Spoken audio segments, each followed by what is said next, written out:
Quali sono le sensazioni? Questa è la quinta vittoria consecutiva contro una buonissima squadra.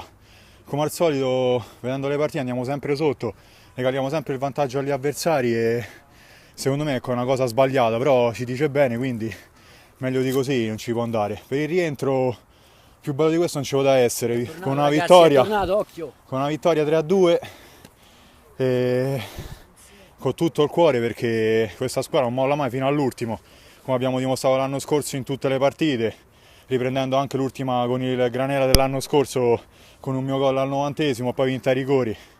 Squadra tutto cuore e devo solo ringraziare questo bellissimo gruppo che mi regala tante gioie.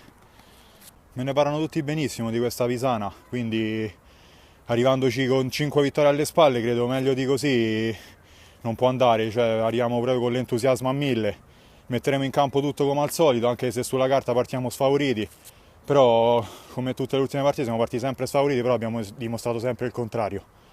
Quindi speriamo di vincere anche contro la Pisana e prenderci altri 3 punti.